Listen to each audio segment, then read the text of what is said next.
ঘরেও জমিদার নন্দন, কি ভেবেছিস কি আমার এলাকায় এসে আমাকে ফাঁকি দিয়ে চলে যাবি? এত সহজ না রে। আমাকে ফাঁকি দেওয়া এত সহজ না। এই রাতের বেলায় যে আমি আসি তুই সেটা জানিস না। না না, আমাকে ছেড়ে দাও। বাবাকে বললে তুমি যা চাইবে তাই দিয়ে দেবে আমাদের। মেরো না, মেরো না, বাঁচাও। কে কোথায় আছো, আমাকে বাঁচাও। যত ইচ্ছে চিৎকার করো বাচাদান, তোমার এই কান্না শোনবার মতো জঙ্গলে কেউ নেই। তোমার এই কান্না কারোর কানে পৌঁছাবে না। তাই যত ইচ্ছে চিৎকার করো, কেউ আমার কিছু করতে পারবে না।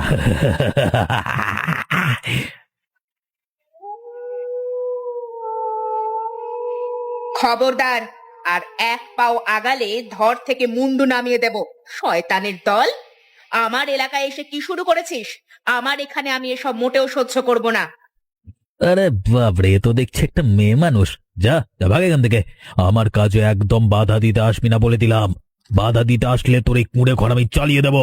ভাগ এখান থেকে, ভাগ। কই তোরা, আয় তো বোনেরা, এদেরকে দেখিয়ে দে আমরা কারা।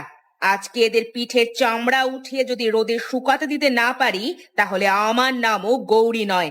তাড়াতাড়ি আয় সবাই, দেখিয়ে দে আমরা আর অবলা নই। ওরে ডাকাত, আমার নাম কামিনী। রূপেও কাটি আর বটি দিয়েও কাটি। আজ তোর এই সরু নাক কেটে যদি আমি নোলক না বানাই, তাহলে আমার নামও কামিনী নয়। আয় আয়, দেখি তোর ঘাড়ে কটা মাথা।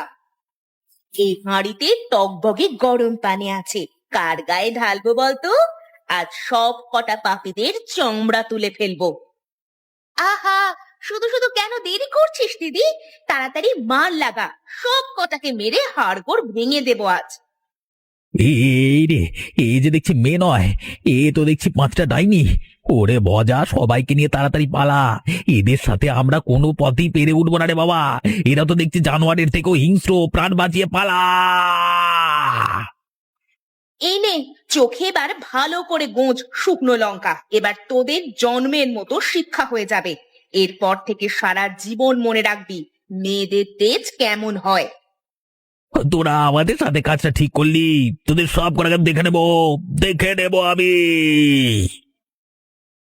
কি গো বাবু, আপনি ঠিক আছেন তো? শরীর ঠিক আছে? তোমরা তোমরা মানুষ নও, তোমরা সাক্ষাৎ দেবী। আজকে তোমরা না থাকলে এই ডাকাতের আমাকে মেরে টুকরো টুকরো করে ফেলতো। আমি আমি আমি আমি তোমাদের কাছে ঋণী হয়ে রইলাম। হ্যাঁ। আরে দিদি, তুই কি চিনতে পেরেছিস ওনাকে? উনি হলেন জমিদার রঘুবীর নারায়ণের একমাত্র ছেলে। এই ছেলে জীবন্ত টাকার বস্তা। আমাদের যে কপাল খুলে গেছে রে দিদি, কপাল খুলে গেছে। চুপ কর, ছেলেটা জেগে আছে, শুনে ফেলবে সব। কিন্তু তুই একটা কথা ঠিকই বলেছিস, ওপরওয়ালা যখন এমন একটা সুযোগ দিয়েছে, তখন আর এই সুযোগ হাতছাড়া করা যাবে না। সারা জীবন তো মানুষের লাঠি ঝাঁটা খেয়েই বড় হয়েছি, আর কতদিনই বা এভাবে ভিখারির দশায় থাকবো। ছেলেটাকে দেখে তো ভারী বোকাশোকা মনে হচ্ছে। একে বোঝানো এত কঠিন হবে না। কিন্তু কথা হচ্ছে, আমরা 5 জন, ও কাকে বিয়ে করবে? আমরা তো একে অপরকে কথা দিয়েছি যে এক হাঁড়ির ভাত আমরা 5 জন ভাগ করে খাবো। একটা জিনিস আমরা 5 জনই ভাগ করে নেব। কেউ কাউকে ছেড়ে কখনো কোথাও যাব না। তাহলে আমি জমিদার বাড়ির গিন্নি হব, রোজ পোলাও মাংস বিরিয়ানি খাবো, পালকিতে সব জায়গায় ঘুরে বেড়াবো। আমি কিন্তু ছেলেটাকে ছাড়ছি না, এই বলে দিলাম। তোরা কি শুরু করলি বলতো বোনেরা? মানুষটা আহত, আর উনি হলেন আমাদের অতিথি। আমাদের ধর্ম আগে ওনাকে বাঁচানো। আর তোরা লোভ নিয়ে বসে আছিস, এসব বাদ দে আগে। তুই চুপ কর ছোট। ধর্ম দিয়ে পেট চলে না, এই দুনিয়া আবেগে চলে না। আমাদের একটা বুদ্ধি বের করতে হবে। কিন্তু এই বোকাটা কাকে বিয়ে করবে? যদিও আমাদের ভেতরে একজনকে বিয়ে করে, তাহলে বাকি 4 জনের কি হবে? না না, এটা হবে না। যা হবে 5 জনেরই হবে। এবার আমরা 5 বোনই হব জমিদার বাড়ির সদস্য। তোমরা আমার জন্য যা করলে গো, আমি তোমাদের কাছে ঋণী হয়েই থাকবো। বলো তোমরা কি চাও? টাকা চাও, সোনা দানা চাও, জমি চাও, কি চাও? আমার কাছে সংকোচ বোধ করো না। টাকা পয়সা দিয়ে কি আর ইজ্জত কেনা যায় বাবু? কাল সারা রাত আপনি আমাদের ঘরে ছিলেন। গ্রামের লোকজন জানতে পারলে আমাদেরকে কেউ বিয়ে করবে? ছি ছি ছি, আমাদের তো সমাজ থেকে বের করে দেবে। আমাদের কপালে বদনামের টিকা লেগে গেল বাবু। না না, এসব কিছু হবে না। আমি গ্রামের লোকজনদের বুঝিয়ে বলবো। তোমাদের কিছু হবে না, সবাইকে বুঝিয়ে বলবো যে তোমরা আমার প্রাণ বাঁচিয়েছো। আমি এর বিহিত করব। বিহিত তো একটা আছে বাবু। আপনি আমাদের কাছে এসেছেন আর আমরা আপনার প্রাণ বাঁচিয়েছি। আপনার আর আমাদের কপাল যখন এক হয়েছে, তখন আমাদের দায়িত্ব আপনাকে নিতে হবে। আমাদের তো আর যাওয়ার কোনো জায়গা নেই বাবু। দায়িত্ব মানে কি? তোমাদের কথা আমি কিছুই বুঝতে পারছি না। তোমরা কি বলতে চাইছো? মানে আমাদের 5 বোনকে আপনাকে বিয়ে করতে হবে। আমরা কেউ কাউকে ছেড়ে থাকতে পারি না। এক জায়গায় থাকতে চাই আমরা। আর আপনি যদি আমাদের গ্রহণ না করেন, তবে এই অপবাদ নিয়ে বেঁচে থাকার চেয়ে গলায় দড়ি দেওয়া অনেক ভালো। হ্যাঁ বাবু, আমরা মরেই যাব। বিষ খাবো, নয়তো নদীতে ঝাঁপ দেব। না না, মরবে কেন? ছি ছি ছি ছি, ঠিক আছে ঠিক আছে। তোমরা আমার প্রাণ বাঁচিয়েছো। আমি আমি বাবাকে বুঝিয়ে বলবো। তোমরা চলো আমার সাথে।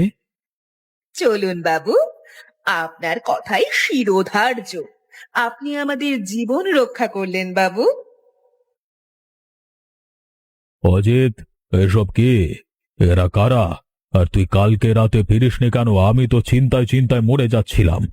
ভেবেছিলাম কোনো বাঘে খেলো না তো, আবার ডাকাতে ধরলো না তো। চিন্তাটা ধরা। উফ বাবা। বাবা, কালকে রাতে ডাকাতের আমাকে মেরে ফেলতো গো। ভোলা সর্দার আমাকে মেরেই ফেলেছিল প্রায়। এরা এরা এই মেয়েরা অনেক কষ্টে আমাকে বাঁচিয়েছে। ও মা, এ কি বলিস? তুই ঠিক আছিস তো বাবা? তোর কিছু হয়নি তো? আর এরা এরা তো মনে হচ্ছে গ্রামের মেয়ে নয়। আর এতজন কেন? বাবা মা, এরা আমার জীবন সঙ্গিনী। আমি এদের কথা দিয়েছি, এরা আমাকে বাঁচিয়েছে। বিনিময়ে আমি এদের দায়িত্ব নিয়েছি। জীবন সঙ্গিনী মানে? কার কথা বলছিস? তুই কি পাগল হয়ে গেছিস? আমাদের 5 জনের কথাই বলছে বাবা। আমরা 5 বোন। এখন আপনার 5 পুত্রবধূ। আপনার ছেলে কথা দিয়েছে আমাদের। আর রঘুবীর নারায়ণের ছেলে কি কথার খেলাপ করে? 5টা বউ একসঙ্গে? তুই কি যাত্রাপালা শুরু করেছিস অজিত? এই, আমাদের বংশের একটা মর্যাদা আছে রে গাধা। গ্রামের লোকে শুনলে তো থুতু দিয়ে যাবে মুখে চিকচিকি করে। বলবে রঘুবীরের ছেলে চরিত্রহীন হয়েছে। ছি ছি ছি ছি, 5খানা বউ নিয়ে এসছে রে বাবা। আগে শ্বশুর মশাই, গ্রামের লোকে থুথু দেবে কেন? আপনার ছেলে একা ফিরলে তো লাশ হয়ে ফিরতো। তখন কি মর্যাদা থাকতো? আমরা ওনার প্রাণ বাঁচিয়েছি, বিনিময় শুধু একটু আশ্রয় আর সম্মান চেয়েছি। আর 5 জন বউ থাকা তো গর্বের বিষয়। আপনার ছেলের সেবা করার লোক বাড়লো। আমরা সবাই মিলে আপনার ছেলের দেখভাল করব। আর আমরা তো ঘরের কাজও করব। আপনার ছেলে তো একা, 5 জন মিলে তার এমন সেবা করব যে রাজা বাদশাও হিংসা করবে। ওগো, ওগো, এখন কি হবে? ছেলে যখন কথা দিয়ে ফেলেছে, আর এরা তো আমাদের ছেলের প্রাণও বাঁচিয়েছে। এদের তাড়িয়ে দিলে যদি অভিশাপ লাগে, প্রাণে বাঁচাটাই তো বড় কথা, তাই না? অভিশাপের চেয়েও বড় বিপদ এই 5 জন। অজিত, তুই আমাকে ডোবালি। সমাজের কাছে আমি মুখ দেখাবো কি করে? যা যা ভেতরে নিয়ে যা, কিন্তু মনে রাখিস, আমার রাজবাড়ির শান্তি যেন নষ্ট না হয়। যদি কোনোদিন দেখি এরা ঝগড়া করছে, সেদিনই সব কটাকে বের করে দেব। এখন থেকে আপনার রাজবাড়িতে শান্তির অভাব হবে না বাবা। আমরা তো লক্ষ্মী মেয়ে।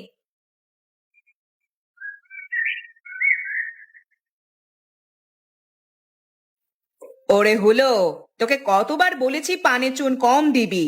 জিভ যে পুড়ে গেল রে মূর্খ। যা, দৌড়ে গিয়ে আবার নতুন করে পান সাজিয়ে আন। আর শোন, জর্দাটা যেন বেনারসি হয়।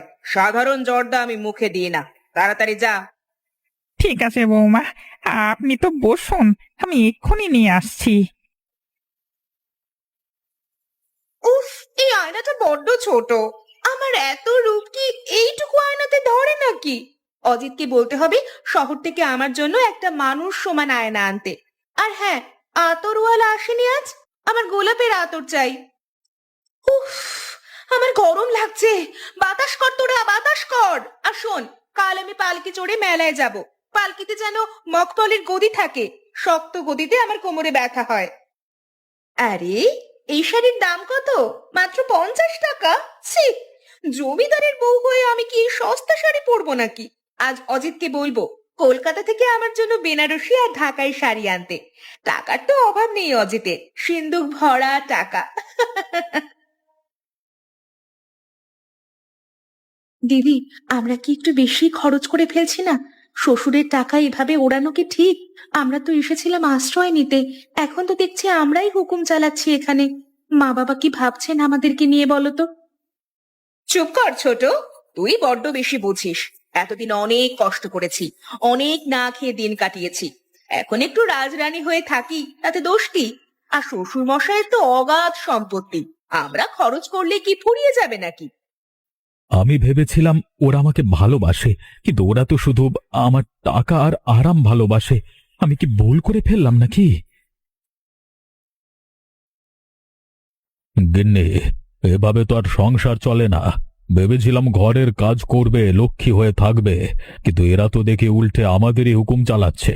চাকর বাকররা পর্যন্ত ওদের ভয় অস্থির। সেটাই তো ভাবছি গো, সারাদিন শুধু সাজগোজ, খাওয়া দাওয়া আর হুকুম। সংসারের কোনো কাজেই হাত লাগায় না। মালতী মেয়েটা তাও একটু ভালো, কিন্তু বাকি চারটে তো যেন রাক্ষসী, আমার মাথাটা শেষ করে ফেলছে। গিন্নি, আজকে হাটে গিয়েছিলাম, গ্রামের লোকেরা হাসাহাসি করছে। বলছে জমিদার রঘুবীর নারায়ণের 5 বৌমা নাকি জমিদারকে দেউলিয়া করে রাস্তায় নামাবে। আবার এত বছরের সম্মান সবকিছু ধুলোয় মিশিয়ে দিচ্ছে ওরা।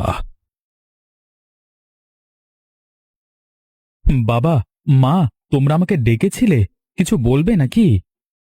বলার আর কি বাকি রেখেছিস অজিত? তুই তো একাই আমাদের ডোবালি। তোর ওই গুণধর বউর আজকে কি করেছে জানিস? তোর মার থেকে সিন্দুকের চাবি নিয়ে সিন্দুক থেকে টাকা বের করে ইচ্ছে মতো খরচ করছে। বাবা, আমার অনেক বড় ভুল হয়ে গেছে বাবা। আমি বুঝতে পারিনি ওরা এমন করবে। আমি ভেবেছিলাম ওরা গরিব, তাই একটু আশ্রয় পেলেই খুশি হবে। ওরা যে এখানে এসে এসব শুরু করবে আমি এসব জানতাম না বাবা। অভাব মিটলে স্বভাব বদলায় না রে বাবা, এখন উপায় বের করতে হবে। উপায় একটাই, এদের যদি কাজে না লাগাতে পারিস, যদি সংসারের হাল না ধরাতে পারিস, তবে বাড়ি থেকে বের করে দিতে হবে। সে প্রাণ বাঁচাক আর যাই করুক, আমার মান সম্মানের চেয়ে বড় আর কিছু নয়। ঠিক বাবা, আমি ওদের বোঝানোর চেষ্টা করব বাবা, আমাকে একটু সময় দাও। ওই জমিদার বেটা আর তার 5টা ডাইনি বউ, ওদের জন্য আমার এত বড় অপমান সইতে হচ্ছে। সারা গ্রামে রটে গেছে যে ভোলা সর্দার মেয়ে মানুষের হাতে মার খেয়ে পালিয়েছে। এই অপমান আমি আর সইতে পারছি না রে ভজা। আমার রক্ত টকবক টকবক করে ফুটছে। এখন কি করবো বলতো? কিন্তু সর্দার, ওই মেয়েগুলো কিন্তু খুব সাংঘাতিক। ওদের হাতে কি জাদু আছে কে জানে, কলা কেমন বাঘের মতো ঝাঁপিয়ে পড়েছিল আমাদের উপর, খিমচে দিয়েছে। চুপ কর ভিতর ডিম। আরে সেদিন আমরা তৈরি ছিলাম না, ভেবেছিলাম অবলা নারী, কিন্তু আজকে আর সে ভুল হবে না। আজকে রাতে আমরা তৈরি হয়ে যাব, জমিদার বাড়িতে হামলা করব। আর দেরি করা যাবে না। এবার আমার মুখ নয়, সোজা তলোয়ার চালাবো আমরা। ঠিক আছে, তাহলে বলুন কি পরিকল্পনা সর্দার? আজকে মাঝরাতে যখন সবাই ঘুমে অচেতন থাকবে, তখন আমরা পেছনের দরজা দিয়ে ঢুকবো। প্রথমে বুড়ো জমিদার আর তার ছেলেকে বাঁধবো, তারপর সিন্দুক খালি করব, আর শেষে শেষে শেষে রং? শেষে ওই 5টা ডাইনিকে চুলের মুঠি ধরে টেনে হিঁচড়ে জঙ্গলে নিয়ে আসবো। ওদের আমি দাসী বানিয়ে রাখবো। মোর অপমানের শোধ আমি কড়াই গন্ডায় নেব। তৈরি হও সবাই। আজকে রাতে জমিদার বাড়িতে রক্তের বন্যা বইয়ে দেব, রক্তের বন্যা।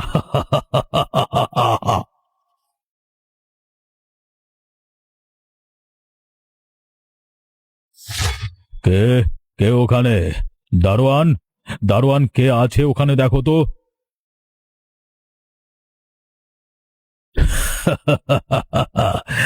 এ বুড়ো জমিদার, চেঁচিয়ে লাভ নেই।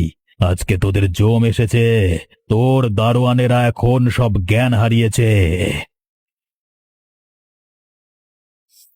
কে কে তোমরা? কে তুমি?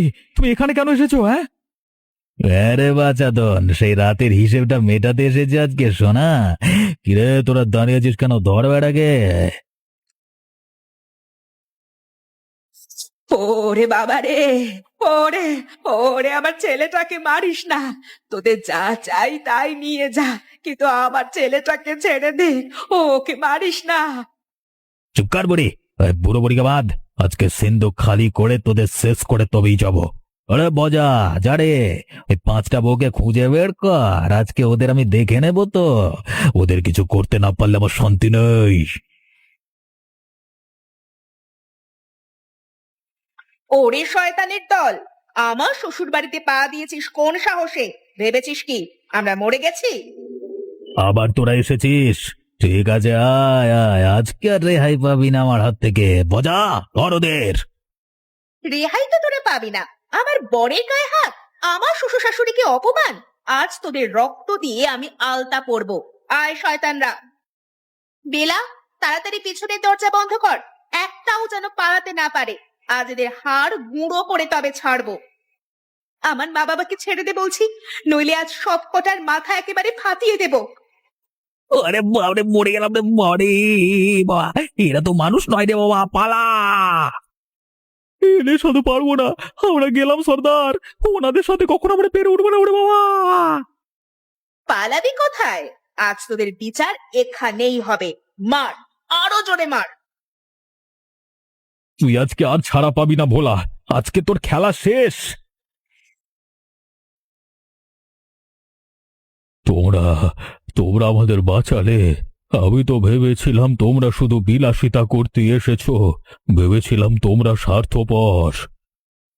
বাবা, বাবা আমাদের ক্ষমা করবেন। আমরা অভাবের তাড়নায় লোভী হয়ে পড়েছিলাম। ভেবেছিলাম আরামেই জীবন কাটাবো। আপনাদের ভালোবাসার মর্যাদা আমরা দিইনি। আমরা শুধু নিতে চেয়েছিলাম বাবা, কিন্তু কাল রাতে যখন আপনাদের বিপদ দেখলাম, যখন দেখলাম আমার স্বামীকে ওরা মারছে, তখন বুঝলাম এটা তো শুধু টাকার সম্পর্ক নয়, এটা আমাদের পরিবার। আপনাদের কিছু হলে আমরা বাঁচবো কি করে?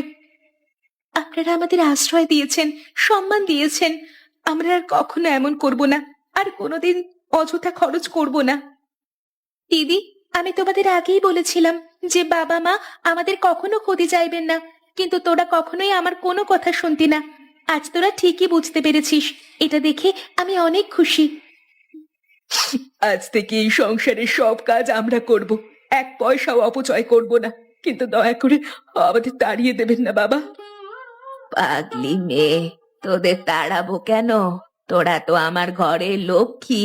তোরা না থাকলে আজ আমাদের কি হতো বলতো? তোরা আজ প্রমাণ করলি তোরা শুধু বউ না, তোরা এই বাড়ির ঢাল। আজকে থেকে তোমরা আমার বৌমা নয়, তোমরা আমার 5 মেয়ে। যে মেয়েরা জমের দুয়ার থেকে বাবাকে ফিরিয়ে আনে, তাদের চেয়ে আপন আর কে হতে পারে, আর কে হতে পারে?